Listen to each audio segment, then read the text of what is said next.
April 16 దేవుని వాక్య ధ్యానం. నిన్ను బహుతరములకు సంతోష కారణముగాను చేసేదను. యెషయా 60:15.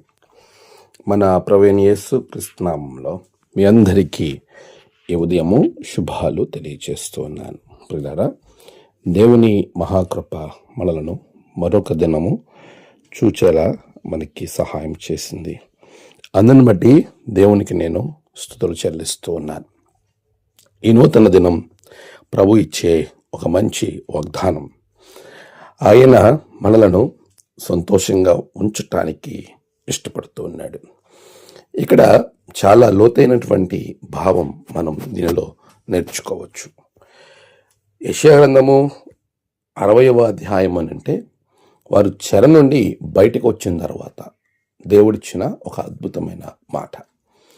ఆయన చెబుతున్నటువంటి మాట, నీ జీవితంలో నేను సంతోషాన్ని తీసుకొస్తాను అన్నదానికంటే కూడా నువ్వే ఒక సంతోషంగా ఉంటావు అని చెప్పడం చాలా ఆశ్చర్యంగా మనకు కనబడుతుంది. ఎందుకంటే వారి జీవితంలో సంతోషమే లేదు.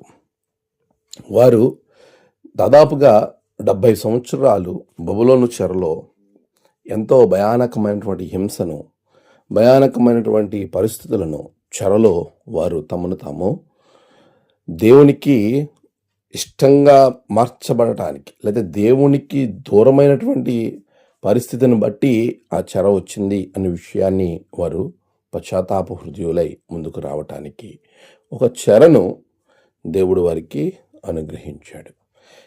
ఈ శ్రమ వారి జీవితాన్ని ఎంతగా మార్చిందంటే, ప్రభువు వైపుకు తిరగడానికి, ప్రభువులో తాము బలపరుచుకోవడానికి ఈ చెర ద్వారా వారు నేర్చుకున్నారు.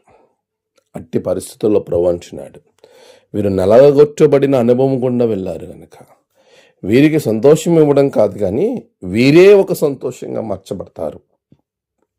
ఇది చాలా ఉన్నతమైనటువంటి ఆశీర్వాదం అండి. మనము ఇతరులకు సంతోషంగా ఉండడానికి, మనం ఎక్కడుంటే అక్కడ సంతోషంగా ఉండడం అనేది అత్యున్నతమైనటువంటి ఆశీర్వాదం. ఆ విషయాన్ని మన జీవితాల్లో మనము అనుభవించే వారంగా ఉండటానికి ప్రభు వైపుకు తిరగండి, ప్రభువులో స్థిరపరచబడండి.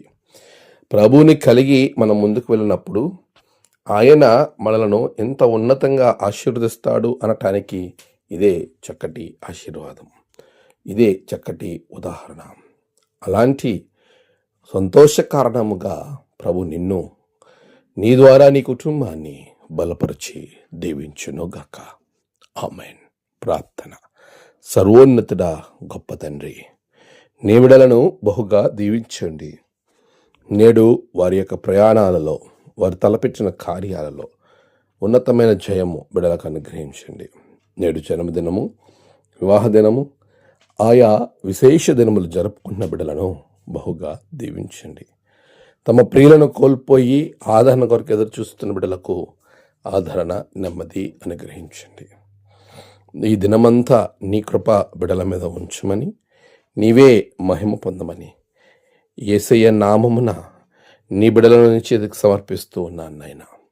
ప్రభువా, వారు దుష్టు నుండి తప్పింపబడి, కీడు నుండి తప్పించబడి ఆశీర్వాదకరముగా ఉండుటకు నీ ఆరోగ్యంతో నింపమని త్వరలో రానున్న యేసయ్య నామమున ప్రార్థించి అడిగి వేడుకొంచున్నాం తండ్రి. ఆమేన్. తండ్రి, కుమార, పరిశుద్ధాత్మ త్రియేక దేవుని ఆశీర్వాదం మీ అందరికీ కలుగునుగాక. ఆమేన్.